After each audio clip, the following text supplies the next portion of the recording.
and welcome to Physics with Pranav. If you're new to my channel, I'm Pranav. I used to be a CAIE Science and Math student. I've tutored students from around the world in GCSE and A-level physics, and I am an IGCSE world topper in science from back in 2013. In my videos, I'll provide you with a simple three-step approach that has helped me and my students achieve excellent grades, and I hope will help you achieve the grades that you're after as well. The three-step process is very straightforward. First, we look at recent past paper questions to try and identify the concepts that are frequently tested. This is to streamline your preparation and make sure it's smart and effective. The second step of the process is to solidify your foundations in these commonly tested concepts. And the third is to be able to apply your understanding to solve past paper questions so you feel more confident in them and are capable of acing them. I usually split my videos into two. In one set of videos, I will tend to explore data from recent past papers on the key tested concepts, and I will also tend to dive deeper into these concepts. And in this other set of videos, I will show how these concepts are applied to past paper questions.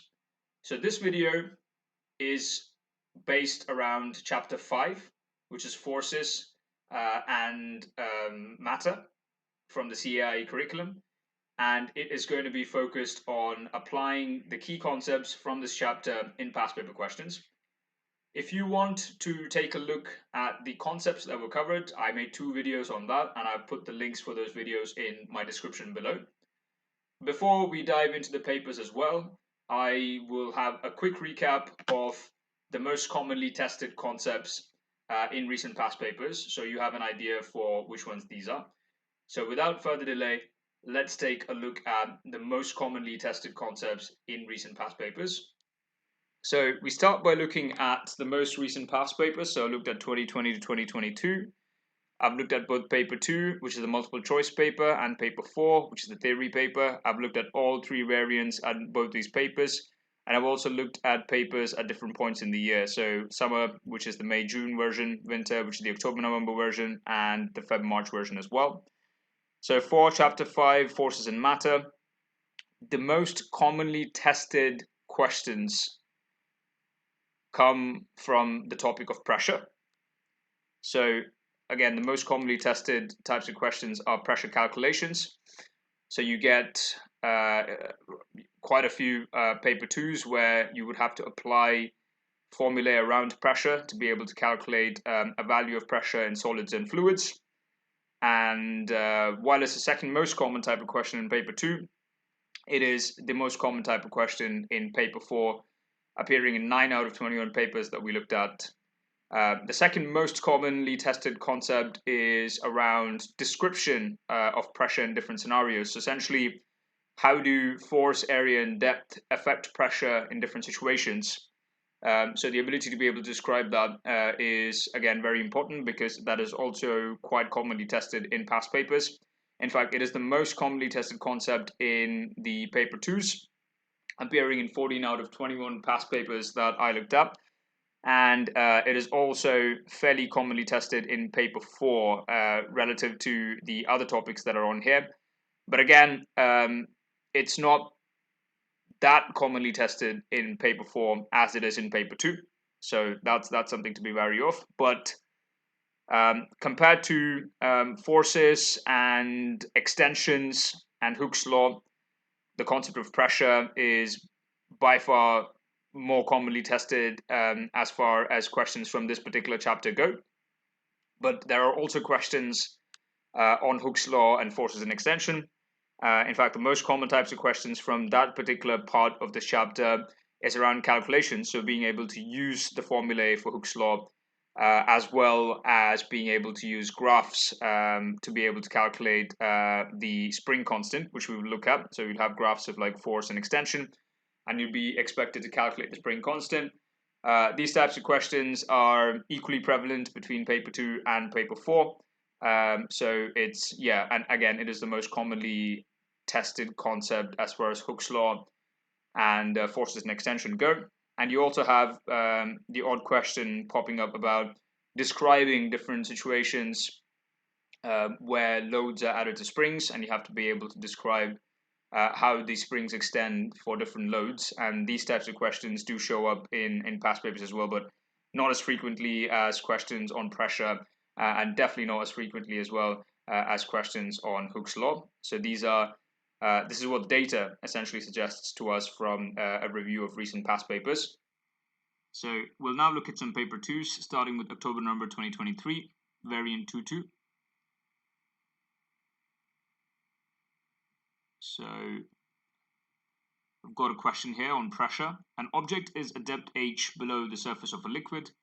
The pressure due to the liquid at this depth is P. The gravitational field strength is G. What is the density rho of the liquid? So we know that the pressure at a point within a liquid is given by the product of density multiplied by the gravitational field strength or gravitational acceleration multiplied by the depth from the surface. So essentially P is equal to rho GH.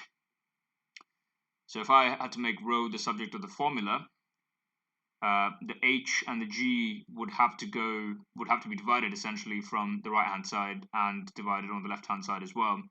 So that would give you rho is equal to P divided by AG. So that is the right answer there. I'm going to see if there are any other questions on this chapter or Hooke's law and forces and extension. No, I'm not able to find any. Cool, we will go to the next paper then. So we've now got October, November 2023, variant 2.1. So here we've got question 11. The water in a swimming pool exerts a pressure at the bottom of the pool. Which graph shows the relationship between the pressure exerted by the water and the depth of the water in the pool? Assume the density of water is constant. So firstly, when I think about the relationship between two quantities, I try to understand how they are linked to each other. So the pressure in a fluid is given by rho GH. Now, we've said that rho is constant, and we know that near the surface of the Earth, G will be constant as well.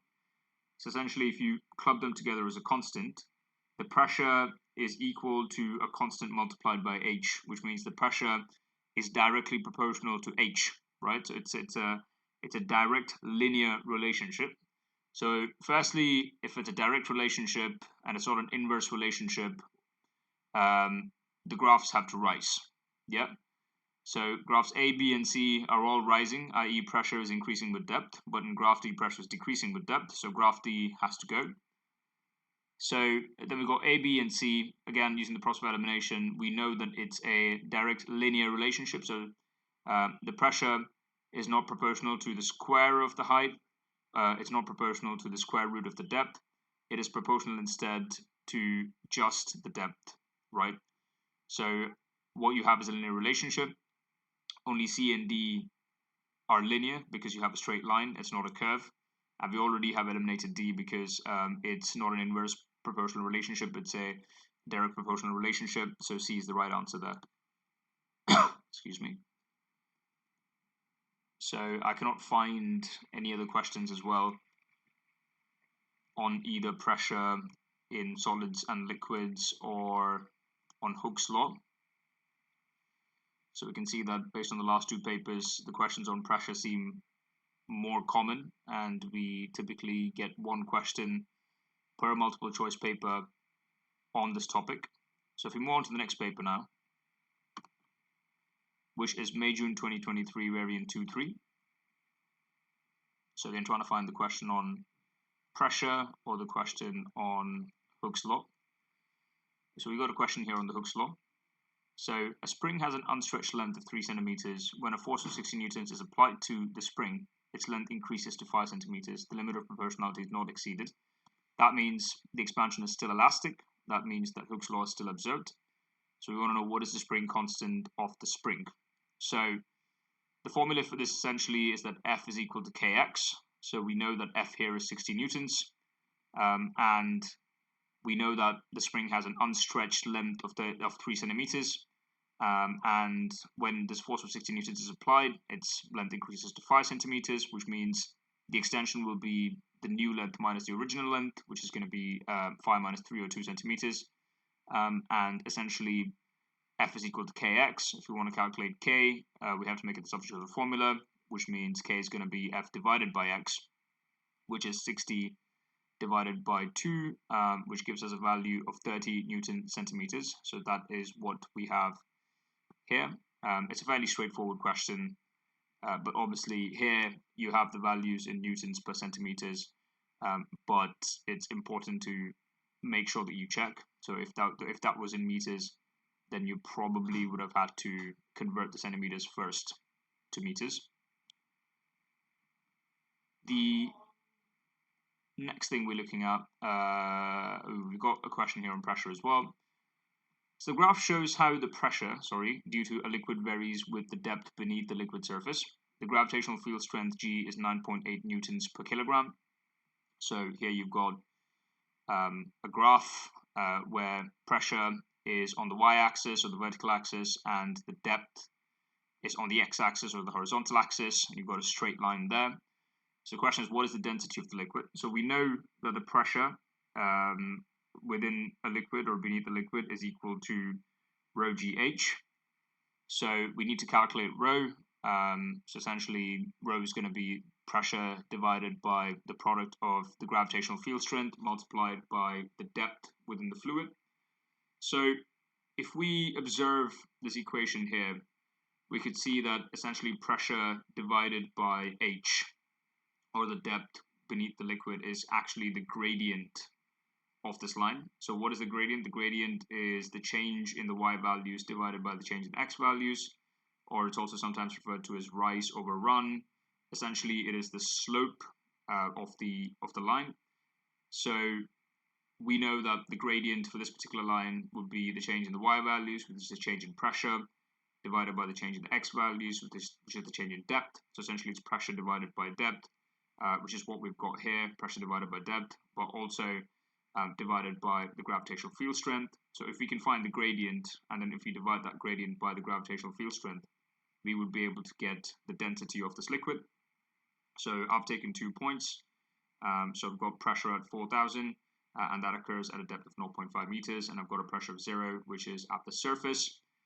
So essentially, if I divide that out, I get a value of 8,000, which is the value of, the value of pressure divided by H. And then if I divide that value by G, which is 9.8, it gives me a value of 815.5 kilogram per meter cube. And if I round that correctly, that will give me a value of 820 kilogram per meter cube here. That's 815.5 kilogram per meter cube, sorry. And if I round that correctly, that will give me a value of 820 kilogram per meter cube. So this is an interesting question because you have to make use of your knowledge of graphs. The one thing that I would always say is whenever I see a graph, I would have a quick look at what the y and x values are. And once I've had a chance to do that, I will ask myself, what does the gradient or the slope of the graph give me? What quantity does it give me? And what does the area under the graph give me? Excuse me. So we know that the slope in this case is going to be the y value divided by the x value, which is the pressure divided by the depth. And we know that that gives us the product of gravitational field strength multiplied by the density, whereas the area is usually some variation of the y value multiplied by the x value, which is pressure multiplied by depth. But we know that no such quantity exists because we have a number of different quantities multiplied together to give you pressure. So if you want to be able to calculate one of the other quantities, you would have to divide pressure by the other quantities. So there is no instance of pressure being multiplied by something else to give you yet another quantity. So that is something to keep in mind. Obviously, pressure multiplied by area gives you force, but here we're not dealing with that. So this is just something to be wary of. So interesting question. The way I would approach it is to always think, what does the gradient in the area give me? Here the area doesn't amount to anything. There's no such quantity. But the pressure divided by the depth, i.e. the gradient, obviously is what would help you calculate what you're after, which is the density of the liquid. So moving on to the next paper, which is May, June 2023, variant 2.2.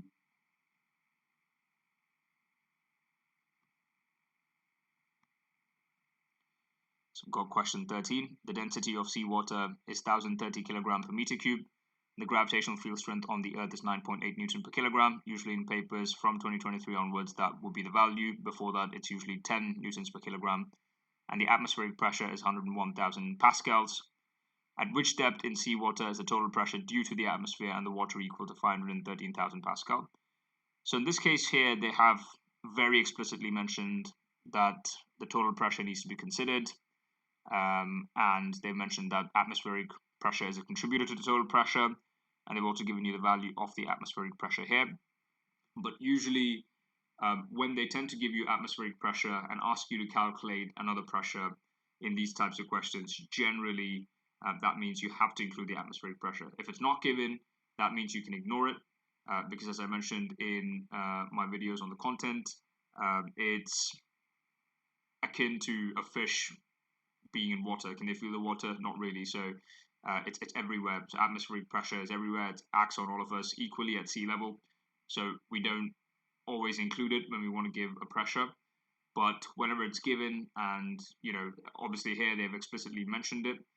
But if they haven't explicitly mentioned it, I would still, when I give a value of total pressure, I would add the value of atmospheric pressure to it. So that's just something to be wary of. That's just something I mentioned in my videos when I was going through the concepts. So it's something to just be wary of. So here they want to know the depth in seawater when the total pressure is 513 pascals. So obviously you need to find the pressure just due to the water itself, which means you need to subtract the atmospheric pressure from this value, which is what I've done, which gives me a value of 412,000 pascals. And then that is equal to the pressure due to the water, which is the density of the seawater multiplied by the gravitational field strength multiplied by the depth under the water, which is what we're trying to calculate. We have values for the density and the gravitational field strength. So if I rearrange for the height, that gives me a value of 40.82 meters, and that is one of our options. So I've selected that. Again, there are no other questions on this topic, so we'll move on to the next paper. The next paper is March 2023. If I go down and try to see what questions we have on Hooke's law or on pressure. So here's a question on Hooke's law. A student measures the length of a spring. She then attaches different weights to the spring. She measures the length of the spring for each weight. The table shows the results. So here you've got the weights or the forces, and here you've got the length. So obviously they've given the total length of the spring when that weight is added, but they've also given you the length when there is no weight, so that is the original length of the spring. So they want to know what is the extension of the spring with a weight of 3 newtons attached to it. So that is essentially this row here. So you know that at 3 newtons, the length of the spring is 533 millimeters. Its original length, when there is no weight added to it, is 520 newtons, or sorry, 520 millimeters. So if you subtract 520 from 533, that will give you a value of 13 millimeters. So a weight of 3 newtons causes an extension of 13 millimeters in this spring. So that is fairly straightforward. We've got a few questions on pressure of solids and liquids. The diagram shows a rectangular block of weight, 16 newtons. It is resting on a flat surface. What is the pressure at the base of the block due to its weight? So we know the pressure is force divided by area. We are given the force, which is the weight of 16 newtons. We need to calculate the area of the base. So the base, so if you think of that 4 centimeters as the breadth, the 5 centimeters as the length, and the 9 centimeters as the depth, the face on which the block is resting is the face with the breadth and the length, not the depth. So that would be the product of these two values, that is 4 and 5. That gives us a value of 20 centimeters square. And if we essentially divide 16 by 4 times 5, that should give you a value of 0.8. Apologies, it's not 8 newtons per centimeter square here. It should be 0.8 newtons per centimeter square. But the correct option has been selected. So yeah, just obviously I knew what I was doing here, but it's always a good idea just to make sure that you are consistent, so you don't get confused looking at that and start doubting yourself. But yeah, that should be 0.8, which gives a value of 0.8 Newton per cm squared. The next question says that an oil tank has a base area of 2.5 meters square and is filled with oil to a depth of 1.2 meters. The density of the oil is 800 kilogram per meter cube. What is the force exerted on the base of the tank due to the oil? So what do we know? We know the area, we know the depth, we know the density. Yep. So the way to essentially do this is pressure is equal to, we know that it's equal to rho GH. And we know that here rho has a value of 800. We know the value of G is 9.81. If you're unsure, you can find it at the front of the paper. And we know the depth. The depth is 1.2 meters. So that gives us a value of 9,418 pascals roughly. And that's the pressure. And the force is the pressure multiplied by the area, because pressure is force divided by area. And then if you rearrange the subject of rearranged the formula to make force a subject, you would have force is equal to pressure multiplied by area, and that is a value of 9417.6 multiplied by 2.5, which is given to us. We're using SI units here, so nothing needs conversion, and that gives us a value of 24,000 newtons. So the answer here is D, 24,000. Again, I think with questions like this, it probably is a good idea to always write what you know, and then use the correct formula so you are able to apply it correctly. So in this case, I knew that I had the area, I had the depth, I had the density. So I knew that if I had the density and the depth, I would be able to use the rho GH formula to calculate the pressure. And if I knew that I knew the pressure and the area, I would be able to calculate the force. So that is how I would think about it. So yeah, it's a good way to approach the question, but always writing out what is given and then starting to work towards what you need to find. So that's all the questions around pressure, Hooke's law, and extensions in this paper.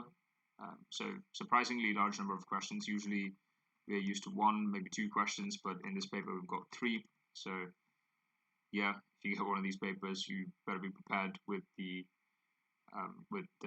concepts for this chapter. So moving on to the next paper, which is major in 2021, variant 2.2. Excuse me.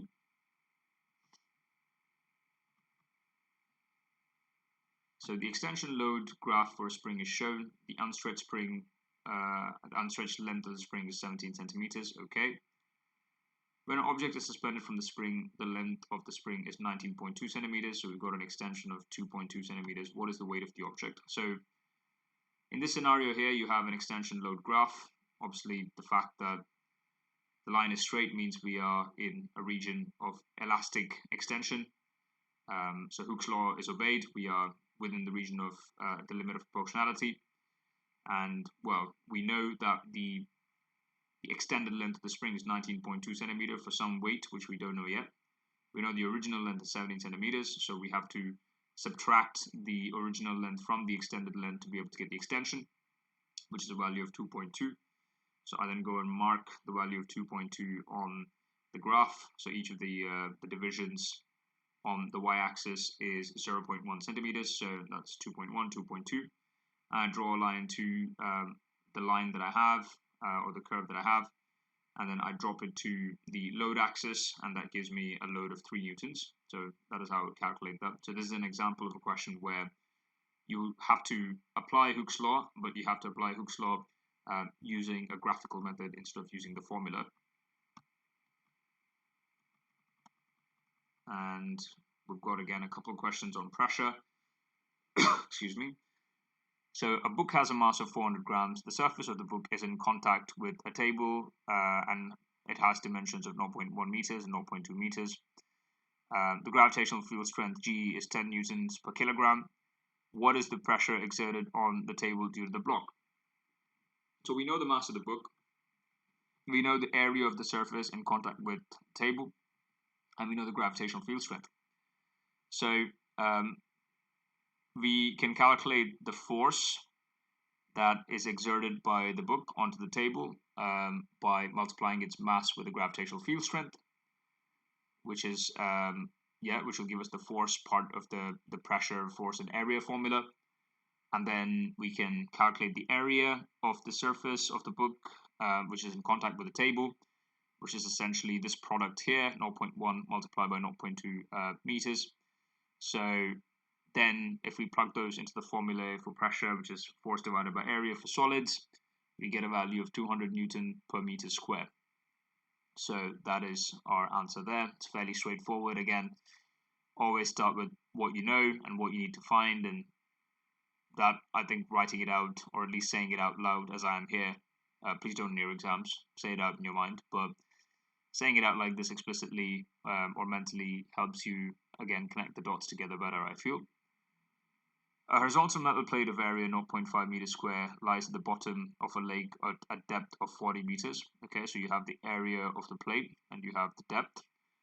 The density of the water is 1000 kilogram per meter cube, and the gravitational field strength G is 10 Newton per kilogram. What is the downward force acting on the plate due to the water? This is fairly similar to what we saw in the last paper we looked at. So we know the density, the depth, and the gravitational field strength, so we can calculate the pressure at that point within this liquid, which is water, and at a depth of 40 meters beneath its surface. So that gives us a pressure of 40,000 pascals. And once we know the pressure and we know the area, we can calculate the force. The force is going to be the pressure multiplied by the area. That's 40,000 multiplied by 0.5, which gives us 20,000 newtons, or 20 kilonewtons, which is what we've got there. That's what we selected. So a couple fairly straightforward questions here. I think the key bit is to write out what you know, and then I find you'd be able to get to what you need to calculate fairly easily. I also do find that saying out explicitly what you know, or mentally, obviously in an exam situation, would also allow you to quickly connect the dots instead of you trying to scramble through all the formulae that you know. I think this is a much neater method. So last paper we'll be looking at today is February-March 2021. Excuse me.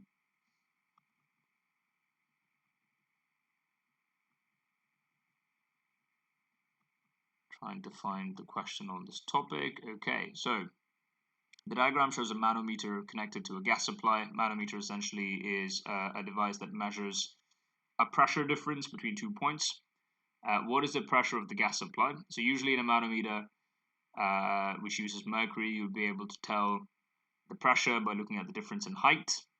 So here, if we can see that the meniscus on the right hand side is at 300 mm, the meniscus on the left hand side is 100, so there's a greater pressure from the gas supply than from the atmosphere, which is what you'd expect, and that difference is 200 mmHg, so millimeters of mercury. Mercury is denoted by the symbol Ag, that's its chemical symbol. So it'll be 200 mmHg, so the top two answers are wrong, and it will be above atmospheric pressure because it's usually the side that is lower, or where the mercury is lower, where the pressure is greater, because it kind of makes sense. It's like, the gas from this side is squeezing down on the mercury here, the atmosphere from that side is squeezing down on the mercury there, and essentially it's because the gas is squeezing harder, i.e. the pressure is greater, it's pushing the mercury down further, and the mercury is going up there. So, and because this side of the manometer is open to atmosphere, it means that the gas supply is at a higher pressure than the atmospheric pressure. So that is how I would deduce that. The next question is also a pressure related question. So diagram shows a box of dimension 6 centimeter to 8 centimeter and 4 centimeter. Okay, the box rests on a flat surface. On which face must the box rest in order to exert the least pressure? So the box is going to have the same mass, which means it will have the same weight and exert the same force, but it can exert more or less pressure depending on which face it sits on, because the area of the different faces is different. And if you wanted to exert the least pressure, it has to sit on the face with the largest area, because pressure and area are inversely proportional. So the face with the largest area will be the one with the two longest sides. So you've got side Y, which has 4 and 6, but 4 is the smallest side. And then if you look at face X, you've got 6 and 8, so that involves the two biggest sides, so that would be the right answer. So if it sits on face X, it would exert the least pressure, because while the force is the same, the surface area is greater. Sorry again, I meant to say largest surface area, not smallest surface area. So that is a typo error there, which I will rectify. But essentially, what I meant to say is that phase exerts the largest, or rather that phase has the largest surface area and therefore exerts the least pressure. So phase X is the right answer. I think that is all the questions on Hooke's law and pressure from this paper. Either ways, I hope you found it useful. If you did, please like, share, and subscribe. And do inform your friends or anyone you know who will benefit from it. Thank you very much, and I'll see you in my next video. Bye-bye.